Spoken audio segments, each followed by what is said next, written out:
Hi guys. तो इस series में हम जो है सारे टेक्निकल्स कवर कर रहे हैं, जैसा कि आपको पता ही है।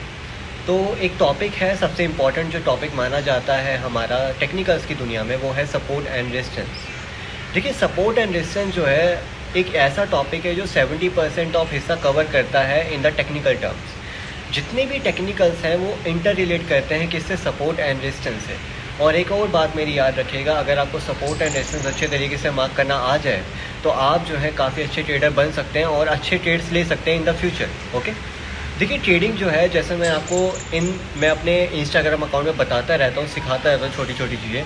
तो उस रील में मैंने बताया था कि जो ट्रेडिंग है वो एक जिमिंग की तरह है। जब हम जिम जाते हैं तो हमें काफ़ी साल लग जाते हैं एक अच्छी बॉडी बनाने के लिए, है ना। और हमें रोज़ कसरत करनी पड़ती है, रोज़ 1 घंटा देना पड़ता है। तो उसी की तरह ट्रेडिंग भी है। देखिए, आप जो है एक एक दिन में रोज़ रोज़ एक एक चीज़ सीखते रहेंगे तो आप जो है एक दिन ज़रूर जो है कामयाब होंगे। और सपोर्ट एंड रेजिस्टेंस, जैसे मैंने आपको पहले बताया कि बहुत इंपॉर्टेंट बात है। अब ये कैसे है, क्या करता है, क्या है कि किस तरीके से आप इसका यूज़ कर सकते हैं, वो मैं आपको समझाता हूँ। देखिए, सपोर्ट एंड रेजिस्टेंस को सरल भाषा में कहें तो ये जो इसका मीनिंग है सपोर्ट एंड रेजिस्टेंस का, वो इसके नाम में ही छुपा है। सपोर्ट का मीनिंग होता है जो ऐसी हम किसी को मान लीजिए सपोर्ट दे रहे हैं, कोई चीज़ मान लीजिए गिर रही है तो हम यहाँ पे कुछ ना कुछ उसको सपोर्ट देने के लिए कुछ ना कुछ लगा देते हैं, ठीक है, ताकि वो गिरे ना। अब मान लीजिए कि कोई चीज़ जो है अगर प्लेन आपने देखा होगा, प्लेन आप एक एल्टीट्यूड में उड़ता है ना। उसका एक डेफिनेट एल्टीट्यूड होता है। अगर वो उस एल्टीट्यूड से ज़्यादा नीचे उड़े तो, या ज़मीन के साथ ज़्यादा नीचे उड़े तो उसका गिरने का खतरा बढ़ जाता है। और उसे जो है कमांड दी जाती है कि आप इस एल्टीट्यूड में ना उड़ें, थोड़ा सा अपनी हाइट बढ़ा लीजिए ताकि बाकी जो प्लेन्स हवा में उड़ जाए उनको दिक्कत ना हो, है ना।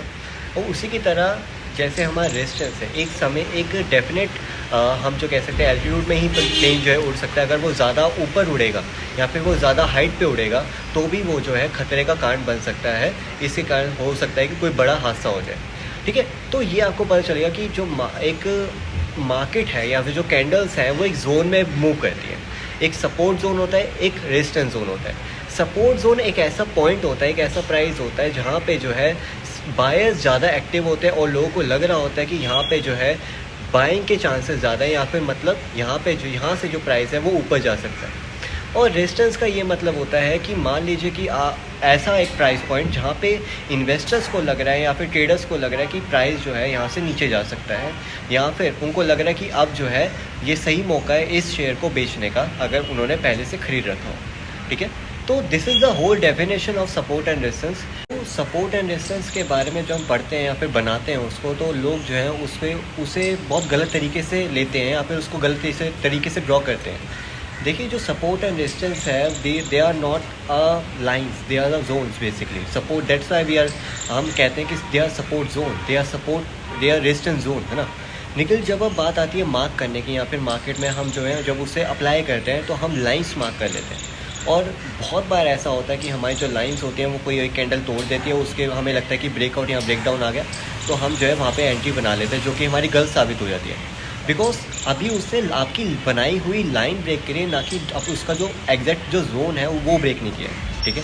तो हमेशा मेरी बात हमेशा याद रखना कि if you are working with a support and resistance, तो they are the zones. And आपने कभी भी सपोर्ट या रेजिस्टेंस मार्क करने के लिए कभी भी ट्रेंड लाइन का इस्तेमाल नहीं करना।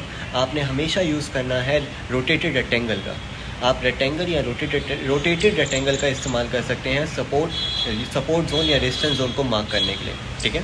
तो एक तो टॉपिक हमारा ये हो गया, और मैं आपको जैसे पहले बताया था कि सपोर्ट रेजिस्टेंस वो जोन्स होते हैं जहाँ पे इन्वेस्टर्स या ट्रेडर्स को ये लग रहा होता है कि यहाँ से जो प्राइस है वो हमें सस्ता मिल रहा है। रेजिस्टेंस का मतलब होता है कि इन्वेस्टर्स को ये लग रहा होता है कि यहाँ से जो प्राइस है शेयर का वो हमें महंगा मिल रहा है, ठीक है। या फिर अगर मेरे को ऐसा लग रहा है कि अगर मैंने पहले कोई ये जो शेयर खरीद रखा है वो मुझे ऐसा लग रहा है कि हाँ अब ये सही मौका है उसे बेचने का, जो इन्वेस्टर्स का मानना होगा उस पर्टिकुलर शेयर के पॉइंट पे या फिर उस पर्टिकुलर प्राइस पे, ठीक है। अब देखिए, एक बड़ी इंपॉर्टेंट बात है सपोर्ट एंड रेजिस्टेंस पे कि सपोर्ट एंड रेजिस्टेंस अपनी जो है नाम और अपना काम चेंज करते रहते हैं जैसे जैसे मार्केट जो है उनके आगे बढ़ती रहती है, उनको तोड़ती रहती है। एक सपोर्ट जो है अगर वो टूट जाता है और अगर मार्केट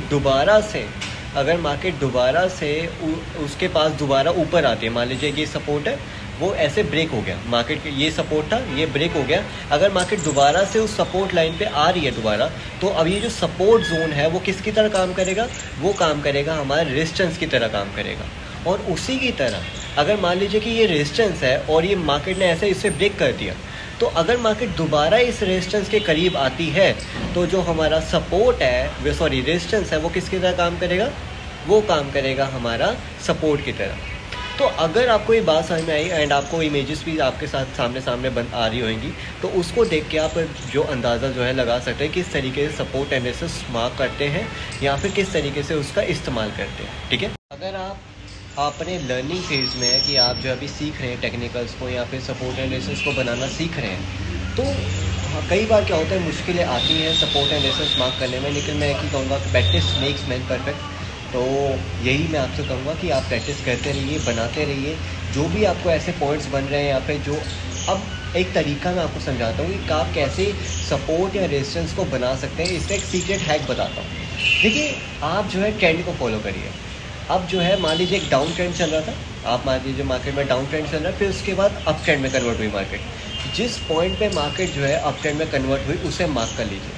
और अगला जब मार्केट जो है डाउन ट्रेंड में आई, फिर दोबारा अप गई, तो 2 पॉइंट्स हमारे मिल गए कि एक ऐसे और ये वाला पॉइंट हमें मिल गया, एक ऐसे हमारा ये वाला पॉइंट हमें मिल गया।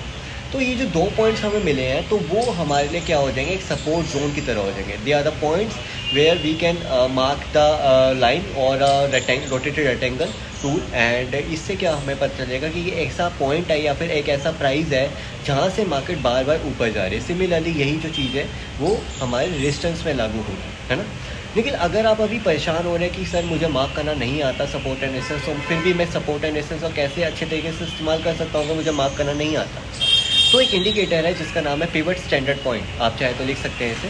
पिवट स्टैंडर्ड पॉइंट नाम का एक इंडिकेटर है जो कि हमारे इंडिकेटर्स में जो है हमें आसानी से मिल जाएगा। आप उसे अप्लाई करके वो जो है आपको ऑटोमेटिकली जितने भी सपोर्ट एंड रेजिस्टेंस हैं मार्केट में, वो ऑटोमेटिकली आपको मार्क करके दे दिए जाएंगे।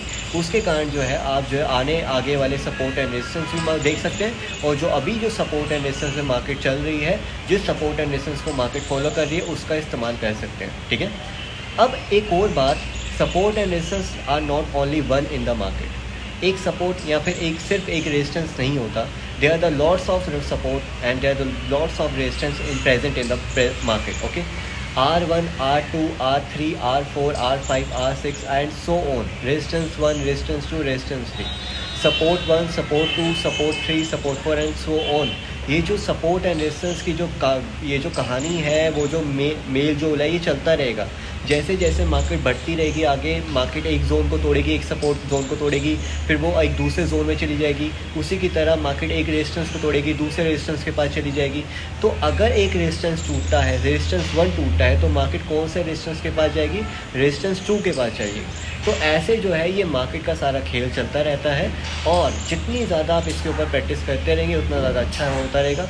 अगर आपको ये वीडियो अच्छी लगती है, अगर आपको ये थोड़ी बहुत नॉलेजेबल लगती है, तो आप इस चैनल को सब्सक्राइब करिए। And I am always with you and thank you. Have a nice day.